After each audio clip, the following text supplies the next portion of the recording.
Recorded at Mute 6 Studios. This is not your average entrepreneur or e-commerce podcast. And he's not your average host. This is the story of a brand with your host, Ramon Vella. We're the world's first dedicated single origin food company. Company was started when my co-founder, Colin Carter, developed adult epilepsy in his early 40s. And in order to try and balance up his medication, Colin started drinking coffee. In his attempt to find a better cup of coffee, he found single origin coffee. And that meant he knew where it came from, how the people growing it were being treated, and the claims that the companies were making were factual. So Colin thought to himself, this is brilliant. I should feed my kids single origin food. And after only finding coffee, tea, cocoa, wine, and olive oil, which is no diet for young children, that was the aha moment. Hey, did you know that loyal customers are 9 times more likely to convert compared to a first-time shopper? That's why exceptional customer service is so important for your retention and growth. And I recommend using Gorgias. Gorgias combines all communication channels, including email, SMS, social media, live chat, and phone, into one platform and gives you an organized view of all your tickets. This saves your support team hours per day and makes managing customer orders a breeze.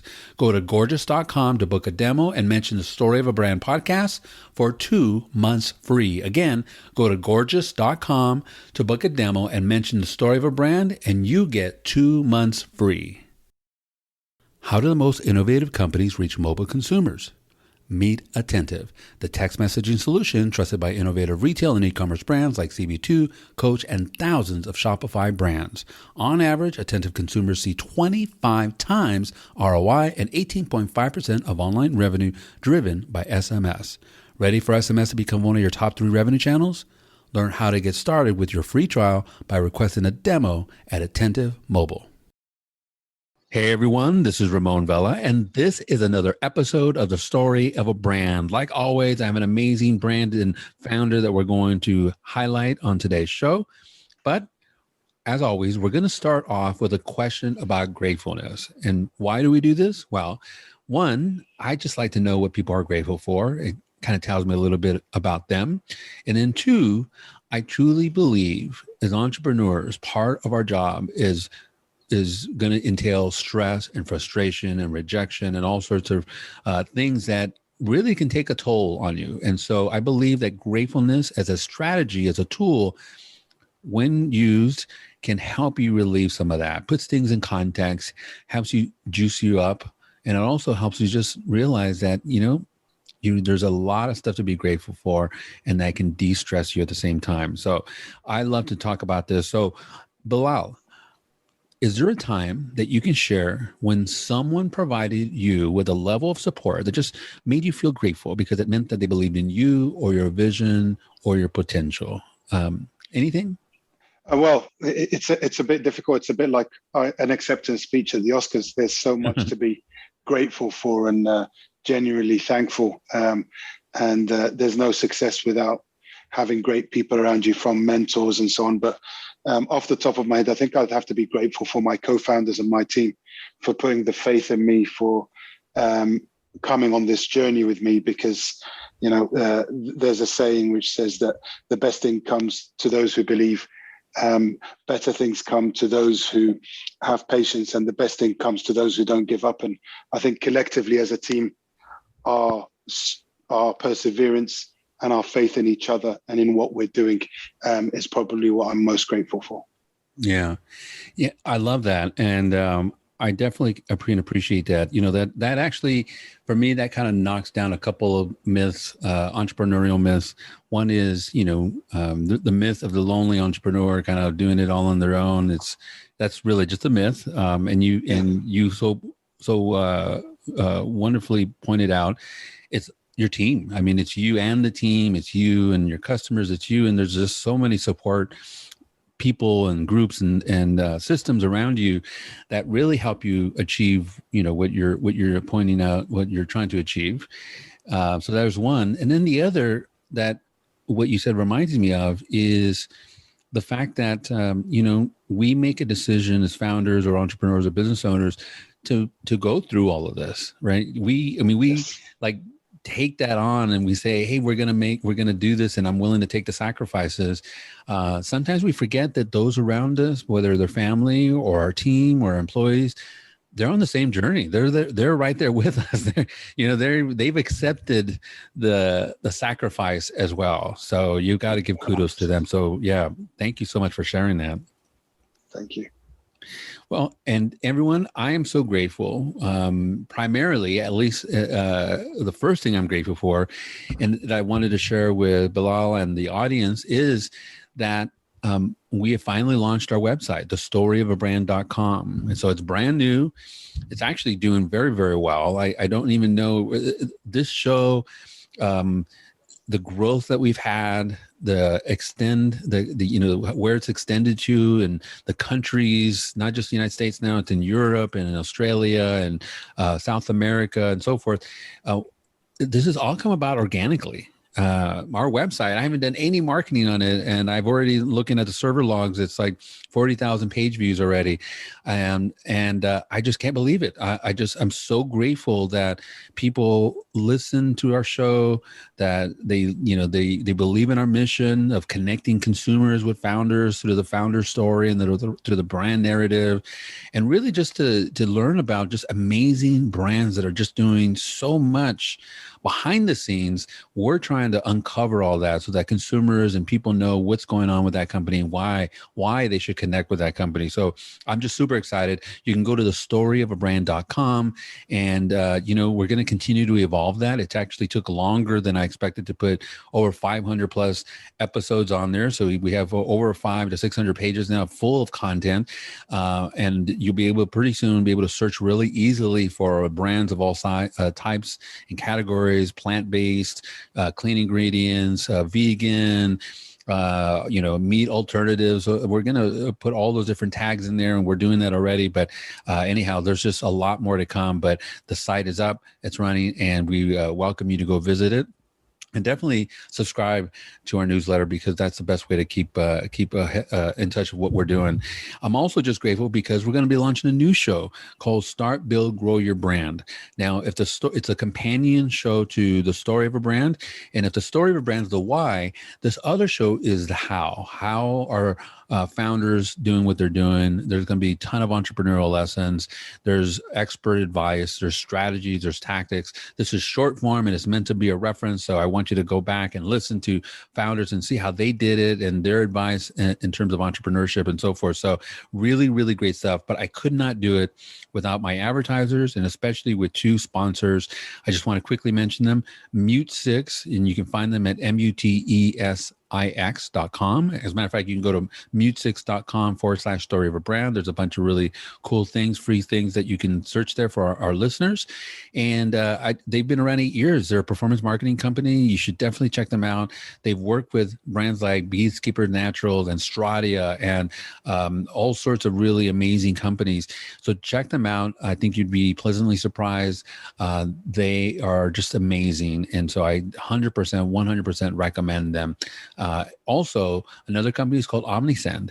Now, and you can find that at omnisend.com, or you can go to omnisend.com/SOB, which stands for Story of a Brand, not what you might be thinking. And they are an email marketing platform, and they're designed specifically for brands. So all the workflows, all the automations, they're all designed, they're all ready with welcome emails and post-purchase series and all sorts of things that e-commerce brands needs to grow their business. So go check them out. Those people are also exceptional folks. I've known them for many years. Many of them who are in there now, I've known them from past lives, and I can 100% recommend them. As a matter of fact, all of our advertisers, I take a lot of care to make sure that they're people that I can personally recommend. So definitely check them out. Do me a favor. They support the show. They help us keep doing what we're doing. And we have a lot more to give and a lot more value to provide. So just stay tuned. So without further ado, let's get to the main event. I have with me just a really, really, really amazing brand that I can't wait to really dig into, because I always talk about points of alignment. And I think consumers, as a marketer, that's what I call it. But really, it's just when you hear about a brand, when you read about a brand, there's things that you listen to subconsciously that you align with. Maybe their viewpoint of the world, maybe how they make their products, maybe what ingredients they use to make their products, or maybe what their impact or mission is onto the world. And so we listen to these subconsciously.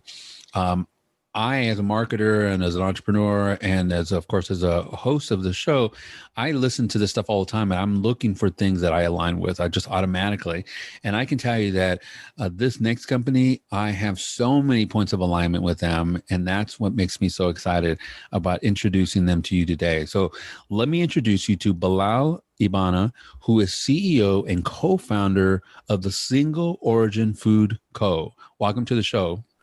Thank you for having me, Roman. Well, like I said, man, I am just so excited about this because I feel like there's so many things that I align with in terms of your brand. I don't even know where to begin. So why don't we just kind of do a 100-foot overview of the brand? It could be just high level, because I want to dive into your journey. I want to dive into the journey of the brand, and then, of course, eventually get down to what are the highlighted products that you want to talk about today. But why don't you just go ahead and level set everyone? Give us a 100-foot overview. Fantastic. So the Single Origin Food Co. is what it says it is. We're the world's first dedicated single origin food company. Company was started when my co-founder Colin Carter developed adult epilepsy in his early 40s, and in order to try and balance up his medication, Colin started drinking coffee. In his attempt to find a better cup of coffee, he found single origin coffee, and that meant he knew where it came from, how the people growing it were being treated, and the claims that the companies were making were factual. So Colin thought to himself, "This is brilliant. I should feed my kids single origin food." And after only finding coffee, tea, cocoa, wine, and olive oil, which is no diet for young children, that was the aha moment. Is he came and said to myself and Mo, the other co-founders, "Guys, let's set up a company that sells single origin food in CPG." And that was the start of what we did. So in essence, what we do is we work directly with farmers, miners, growers, co-ops around the world, make sure that they adhere to things we care about: sustainable, non-GMO, organic where possible, no slave labor, no child labor, really good people who have a great product and want to share it with the world. We then bring it over to the US where we package and we sell the products through the distribution channels at retail. For every product we sell, we have a charity called FACE, which is Feed a Child Every Day, which allows us to provide, through a lunchbox program running in Kenya, a school meal for children that otherwise would not have access to that meal. So in essence, what we're really selling is transparency, is people's right to know where their food comes from. Mm-hmm. I love that. And, it's interesting to me, like I've, as I interview brands, we have like almost 600 shows now. We've interviewed a ton of folks. And what I've noticed from like, let's say an environmental or sustainable perspective, that more and more, as brands, whether they're apparel, whatever the category is, more and more they're doing their best to create sustainable supply chains. They're doing their best to source materials and ingredients from quality sources and so forth, and trying to make sure, of course, that how they're manufacturing or how they're producing the ingredients is aligned with their values. I see this trend more and more, and I know it's very difficult. I've heard, skincare brands or personal care brands, also many of which, and apparel brands, many of which tell me that this is just so difficult because the world is not necessarily the way the manufacturing is. The whole process is not designed this way. It's designed to be efficient. It's designed to be inexpensive. And so it's not designed to create a sustainable and or ethical sourcing, and it takes time, it takes resources, it takes money. Long story short, this is not easy. And what you've done is you've you've not only just taken that trend, but you've built your whole business around this. I mean, this is your business model. Tell me how difficult it was to really first, like, how difficult was it to find the farmers, to find the resources, to then double check to make sure that they're ethical and in their practices and farming and treating people and their employees, et cetera. Like, how difficult was all this? Yeah, well, categorically, you hit the nail on the head there, Ramon. The industry and the system is set up to maximize profit, minimize costs, and if either the supplier, in our case the farmer, or the consumer get the short end of the stick. So either the consumer is paying really high prices because the farmer is being treated okay, or the farmer is getting, really squeezed, sometimes beyond their ability to sustain themselves, in order to make sure that they can get a low cost price to the consumer. Very rarely the manufacturer or the brand or the company that sits in the middle is willing to share some of that burden. We're not a non-profit. We like to think of ourselves as a fair profit. But yeah, you're right. Finding the right partners takes a lot of time and research. It's years in the making. We have a good team led by Colin, one of my co-founders, who's really dedicated to working with farmers and farming environments, and to find the right people. Once you do find the right people, you then have to figure out how to get their product over. So shipping is always a challenge, and logistics, and the quality control. So it is an ongoing process. It's one which we're getting very good at because it is at the base of our model. Categorically, it's not easy, and it's not the most profitable way to do business, but it's the only way we think it should be done. Mm-hmm. Yeah, no, I agree with you. And I wanted to just capture something you said. You said you don't look at yourself as nonprofit, but you look at it as, what was that word or phrase you used? Fair profit. Fair profit. All right. I love that.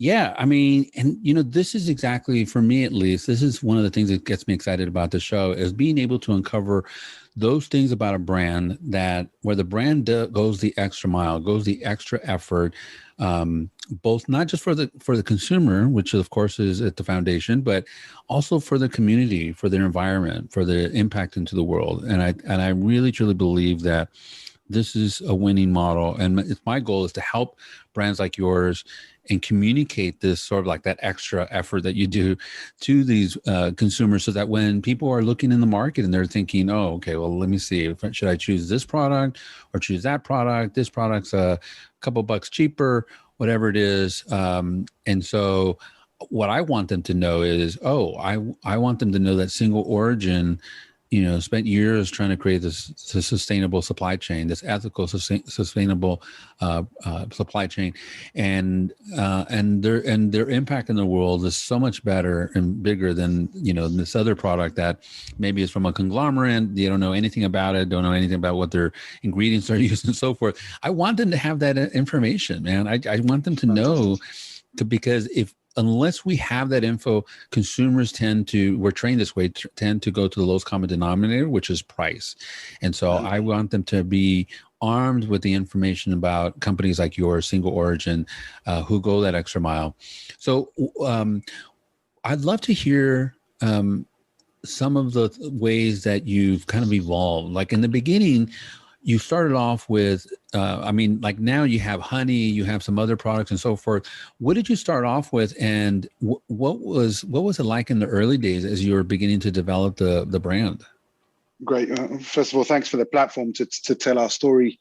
It's interesting. We started off, the first product that Colin found was through friends of friends who had some family in Pakistan who had a rice farm, but had got to the point where they were being so squeezed by aggregators and agents where they were making a loss, but had to sell just to sustain, to make any money.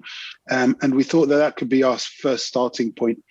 We also looked at the food world in the US and North America and said, we'd love to change how people eat, but the reality is that that's not an easy task. So what we'd like to do is give them the best quality and value for money for products that everyone eats. So we started with the rice, sugar, raw cane sugar from Costa Rica at the time, and the Himalayan pink salt. and they're kitchen staples. And the idea was to get in front of as many people as possible and really get into people's pantries through the model of transparency and people's right to know no nonsense products, best quality, reasonable prices, and clean up how the quality of the food that people were consuming for reasonable prices. Since then, sorry, go on. Oh no, go ahead.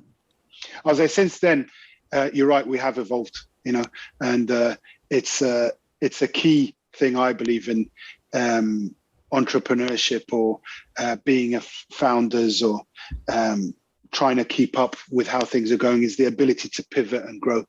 So we took the company with the base products to where we thought was a reasonable point. And our pivot moment was trying to go over and above just helping farmers and giving people high quality products. And we wanted to start making an impact, environmentally, economically, ecologically. The world is in distress. The food chain is categorically broken, and we wanted to try and fix it. So the latest product we've launched is our vegan unhoney. And that is our first un-based product. So the unhoney is aimed at fixing the ecological problem, that is the depletion of the bee populations and the pollinators. And it's really there to solve that issue where, as Einstein said, is if all the bees died, humanity would have about 4 years to live. So we're trying to give the bees a respite, and like any other factory farming, industrial honey production is no different. The bees are not treated well. And we wanted to provide a product which gives consumers a ecological advantage, or they're addressing an ecological problem, as well as giving vegans and people who do not eat animal-based products an alternative, good alternative to honey. Mm-hmm. Yeah, wow. You said a lot there, and there's so many different places I can take it. And I want to get into the products in a second, but I got to say that, sure. As someone who is a vegetarian and close to being a vegan myself, I love this idea, the honey or the whatever product.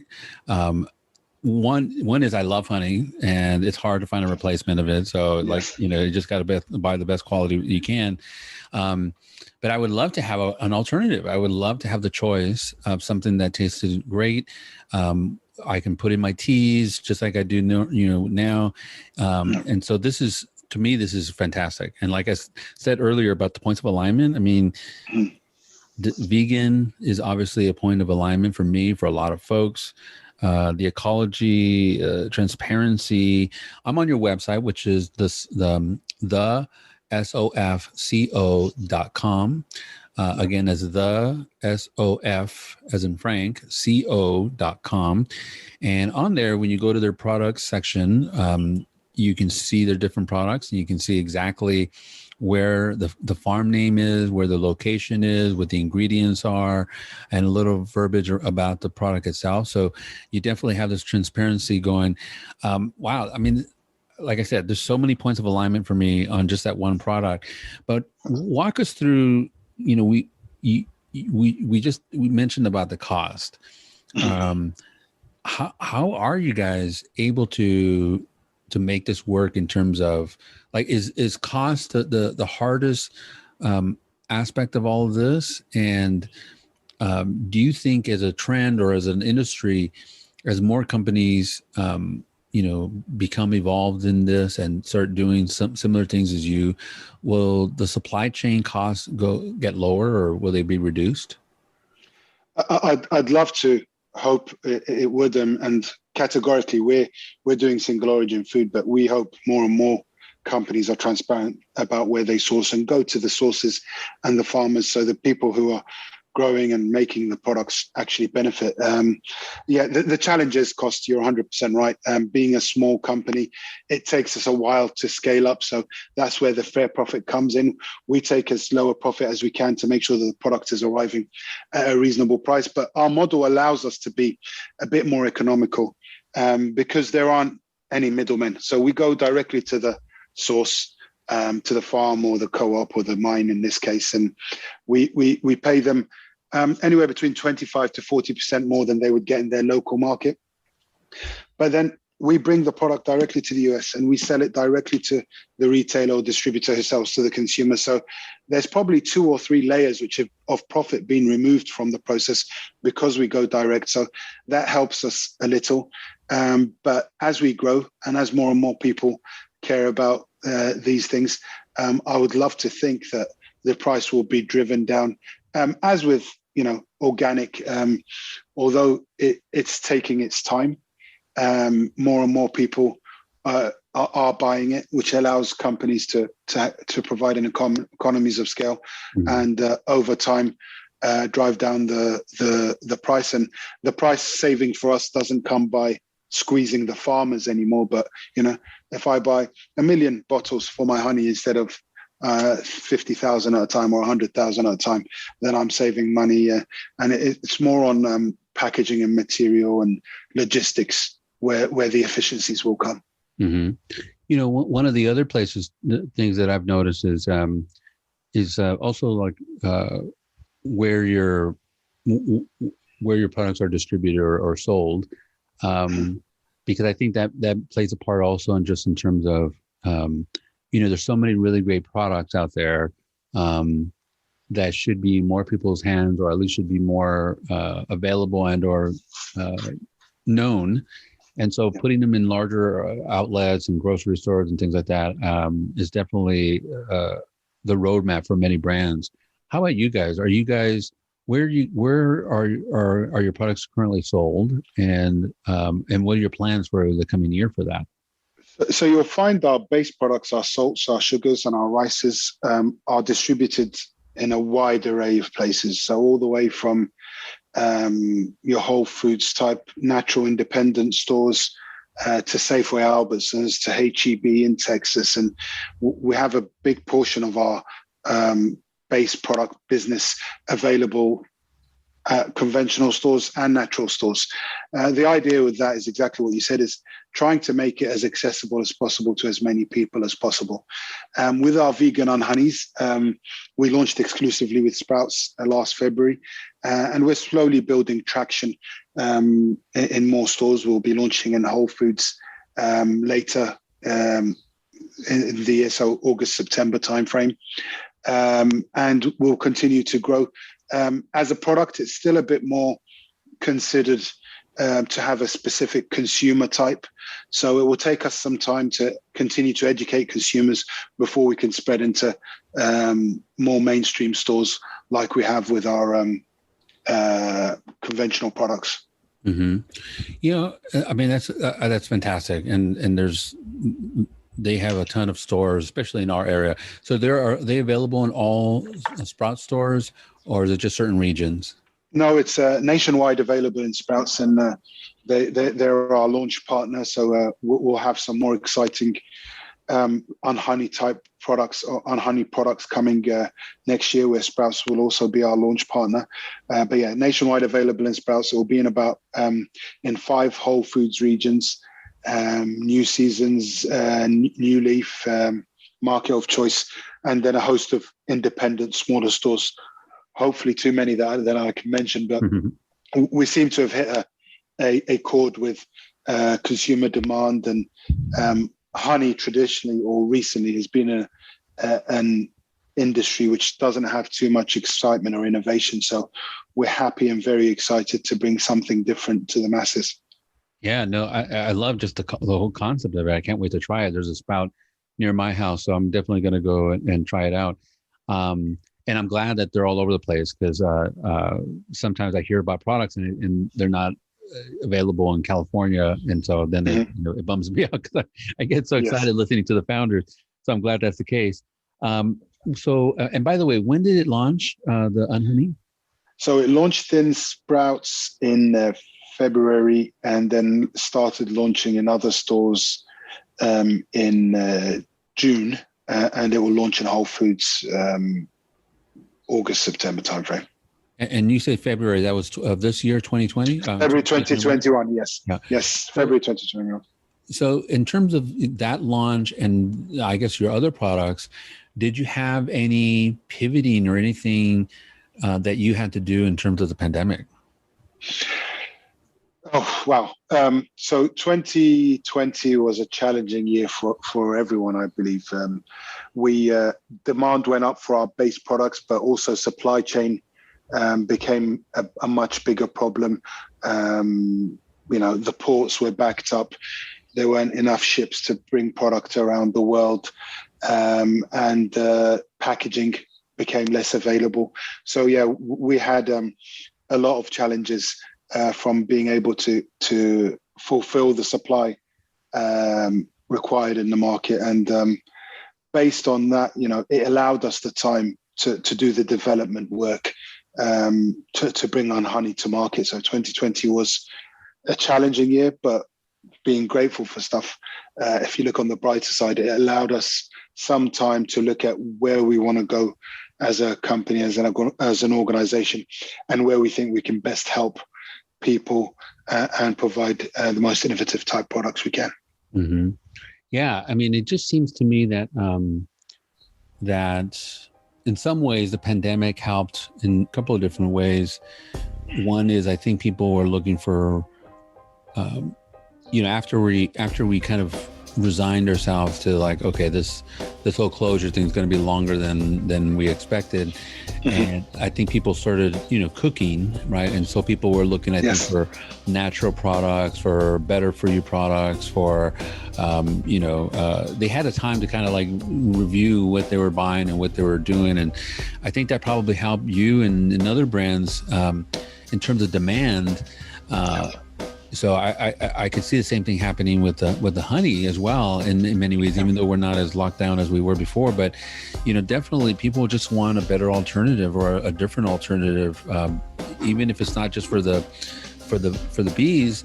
To have a vegan choice is it's one of those points of alignment that I was mentioning before earlier. I mean, people are looking for those products that are deemed either vegan or natural or organic. Those are definitely hot buttons for folks. But let me ask you about the honey, because one is I love it. I'm not saying anything about the product itself, but I am curious about why you chose honey versus other areas. Like, did you feel like that was the best and the most, I guess, product category that you can get into in terms of single origin? Hey, don't forget to listen to part 2 of this amazing interview and stay tuned for a special message from me. Hey, thanks for listening.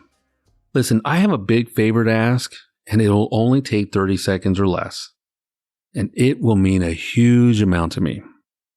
Now, if you like the podcast, please let me know, let my team know, and let my guests know. And you can do this by easily subscribing to the podcast. It's probably the biggest favor you can do for me right now, and it'll only take a few seconds. Thank you.